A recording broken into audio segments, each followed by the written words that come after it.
not act alone. They were generals, and they summoned their army. It started as a sound on the horizon. Have you ever stood near a freight train passing at full speed? Now multiply that by millions. It was a deep, rolling thunder that never stopped. The ground didn't just shake. It vibrated with a frequency that made your teeth ache and your vision blur. Pebbles on the ground danced and skittered. Ruins that were already damaged by the earthquakes began to crumble further, dust plumes rising into the stagnant air. I looked toward the east. The horizon was disappearing. A cloud was rising. A massive, choking wall of dust that blotted out what little sunlight remained. And within that cloud, lightning. Not natural lightning. Flashes of sulfurous yellow and deep, violent fire orange. The sound grew louder. The thudding of hooves. A myriad of hooves. I tried to count them. My mind broke trying to comprehend the number. I heard the number spoken in the spirit. 200 million. 200 million. An army greater than any that has ever walked the earth. An army of locusts is one thing. An army of horsemen, that is something else. They burst through the wall of dust like a pyroclastic flow. The words tell back against a broken wall, trying to make myself small, trying to hide, but there was nowhere to hide. They filled the world. These were not horses of flesh and blood. They were biological nightmares, birthed from the deepest pits of hell. They were massive, hulking beasts, their flanks heaving, covered in scales and armored hide that looked wet and metallic. The riders, I could see no faces. They were armored husks, rigid and terrifying. But their armor, the colors burned my eyes. They wore breastplates that seemed forged from the very elements of destruction. Some wore armor the color of fire, a blinding, incandescent orange that radiated heat you could feel from hundreds of yards away. Others wore armor the color of jacinth, a deep, bruising violet blue that looked like a turbulent, stormy sky trapped in metal. And others wore armor the color of sulfur, a sickly, vibrant, poisonous yellow that made the eyes water just to look at it. A sea of fire, violet and sulfur, undulating across the scorched landscape, crushing everything beneath them.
jets, igniting the air instantly. The heat was unbearable. The smell was the smell of a burning chemical plant, choking the lungs, searing the throat. They didn't just trample, they incinerated. I watched as they rode into a settlement of survivors. The lead horses opened their lion-like maws and unleashed a wave of fire and sulfur. Buildings that had survived the earthquakes exploded into flames.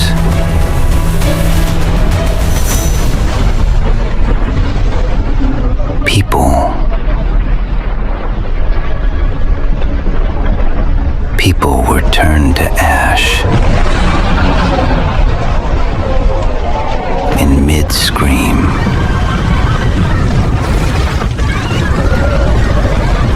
the air itself seemed to burn.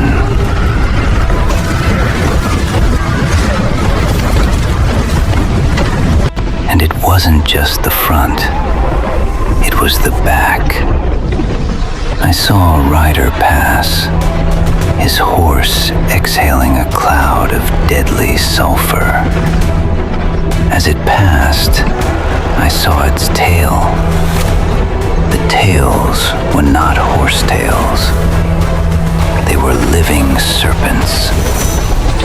Thick, muscular, scaled snakes that writhed and whipped independently of the horse.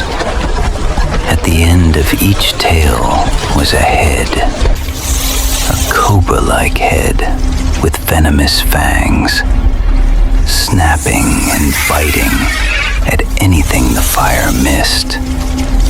For their power is in their mouth and in their tails.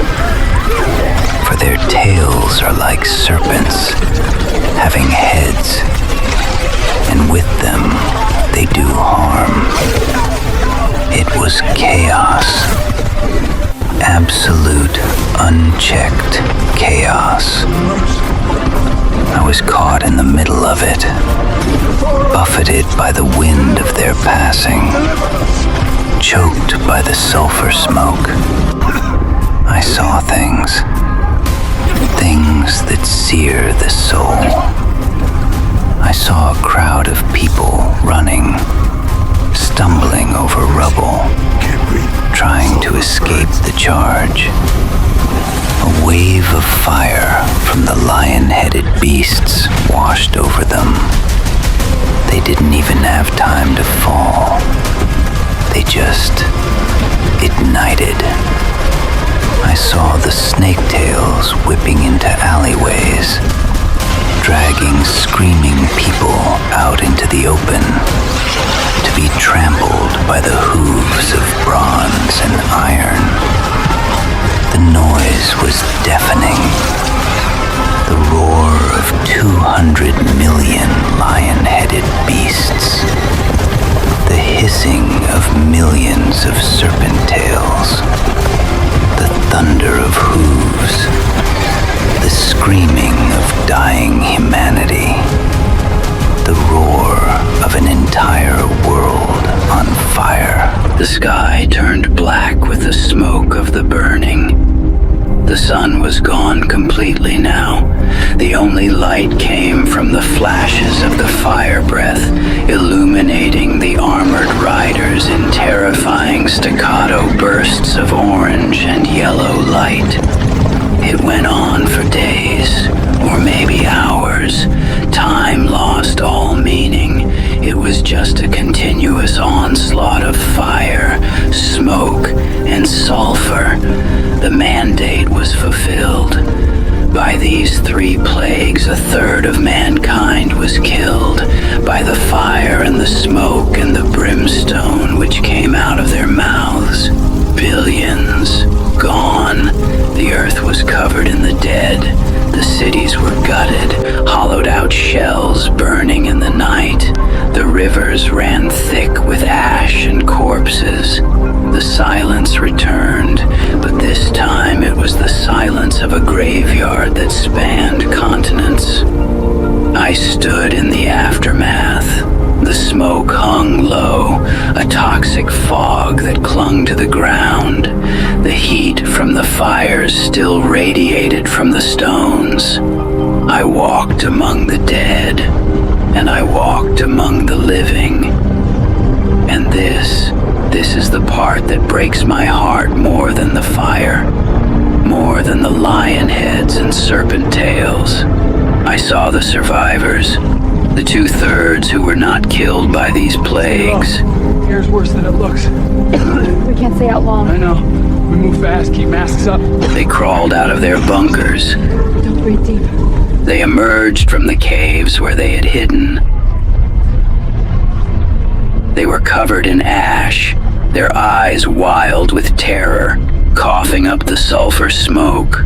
You would think that after the locusts, and now after this, after seeing the literal armies of hell unleashed upon the earth, you would think they would fall to their knees. You would think they would cry out to the heavens, begging for forgiveness, turning away from the darkness that was consuming them. I watched a man standing over the charred remains of his family. He looked up at the smoke-filled sky, and he cursed God.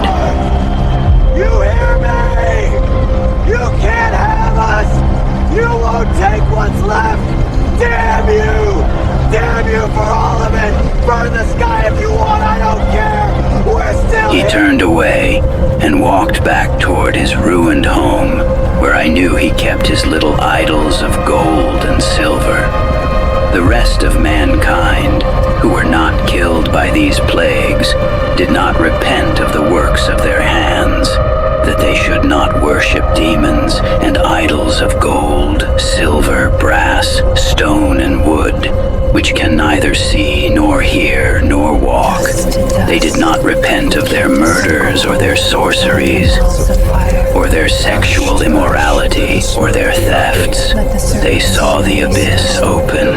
They saw the horsemen of fire, and they chose the darkness. They hardened their hearts, and as the smoke drifted across the ruined world, I knew with a sickening dread that the second woe was past. But behold, the third woe is coming quickly, and there will be no one left to stand against it.